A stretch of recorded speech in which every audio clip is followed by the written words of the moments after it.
So, jetzt kommt der große Moment. Ich lasse euch mal teilhaben. Also ich habe keine Gebrauchsanweisung und mein Ofenbauer hat leider noch keine Zeit gehabt für ein Einfeuern. Deswegen gibt es eine 50-50 Chance, ob das offen oder das offen ist. Meine Theorie ist, das ist offen, weil das war bei meinem alten Ofenrohr die Stellung für den offenen Luftabzug. So, hier unten ist es ganz einfach. Plus ist definitiv offen, Minus heißt weniger, Mitte muss ich noch herausfinden.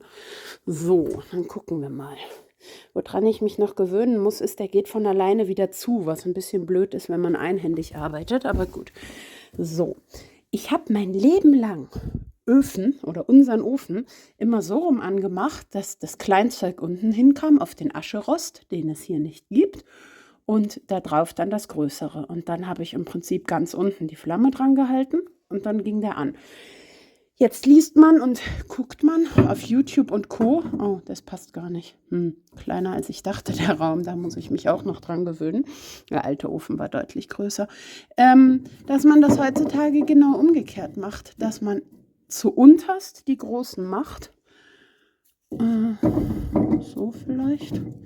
Und dann drumherum das Kleinzeugs stapelt und dann von oben anzündet.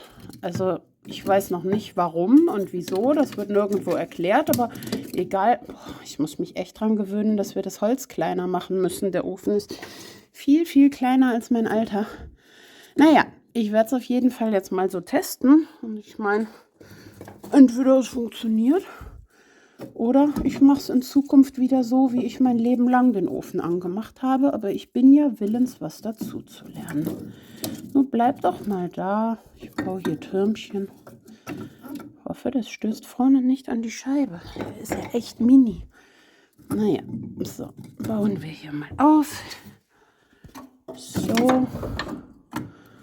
Klung.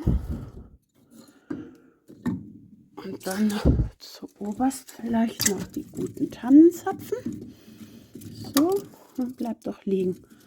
So, und dazwischen den Anzünder. Nein, da bleiben.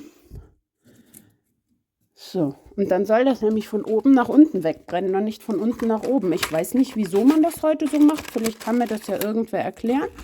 Aber ich probiere das jetzt einfach aus. So. Na komm. Oh, bist du feucht geworden über diesen völlig verregneten Sommer? Wahrscheinlich, ne? Ja, geht doch. So. Klack. Und Tür zu.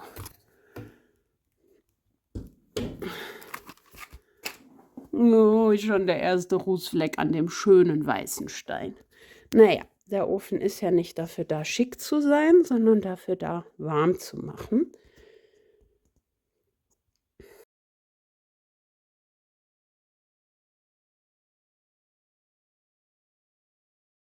Jo, ein Brot mit X, das war wohl nix.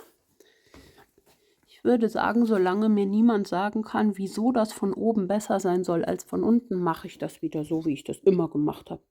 So, Versuch Nummer 2. Auf die altbewährte Art und Weise. Brenne. Tür zu.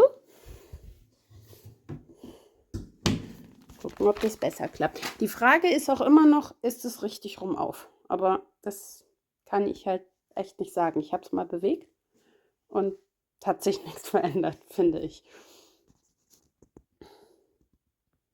Aber guck, so kommt wenigstens Flamme ans Holz und nicht Flamme einfach nur an die Decke, wo es nichts zu fressen findet. Ich finde das logischer.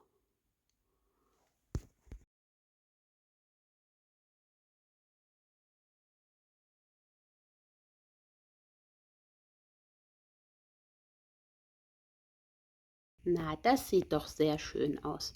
Wofür ich jetzt noch ein Gespür entwickeln muss bei diesem Modell ist, wann ich welchen Luftzug zudrehen oder zumindest reduzieren kann. Bei meinem alten Ofen hatte ich das natürlich total im Gefühl und habe es einfach am Geräusch gehört, wann er soweit ist. Dieser Ofen macht so gut wie keine Geräusche, von daher, das muss ich noch lernen. Aber erstmal brennt er, jetzt wird's warm.